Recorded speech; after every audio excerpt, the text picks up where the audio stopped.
اور میں وہ بیرسٹر گوہر صاحب کی یہ بھی کریکشن کر دوں, انہوں نے کہا جی خط ان کا پاس آن ہو رہا ہے, کوئی پاس آن نہیں ہو رہا, خط ان کا وہ جو ہے وہ بڑا وہ نیچے جا چکا ہے, کوئی اس کے اوپر گھاس کیوں ڈالے. پاکستان کی جو قوم ہے وہ فوج پاکستان کے ساتھ کھڑی ہے, اس کے پیچھے کھڑی ہے, کوئی تقسیم نہیں ہے.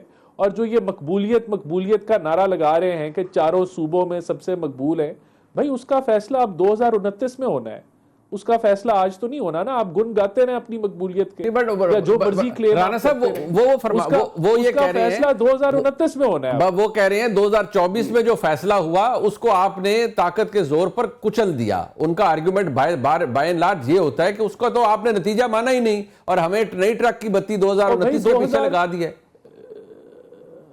بھائی 2018 کا جو فیصلہ تھا وہ بھی تو آر ٹی ایس کے ذریعے کچل دیا گیا تھا. تو اگر یہ ان کے بقول یہ کوئی مسائل ہیں تو جائیں عدالتوں میں, جائیں وہاں ٹریبیونلز میں. تو اس کے علاوہ اگر ایک اور سلوشن ہے کہ اگر وہ سمجھتے ہیں کہ اگلا الیکشن فری فیئر ٹرانسپیرنٹ ہونا چاہیے تو آ جائیں ہاؤس کمیٹی کے اندر, اگلے الیکشن کی تیاری آج شروع کریں گے تو کوئی مانی خیز جو ہے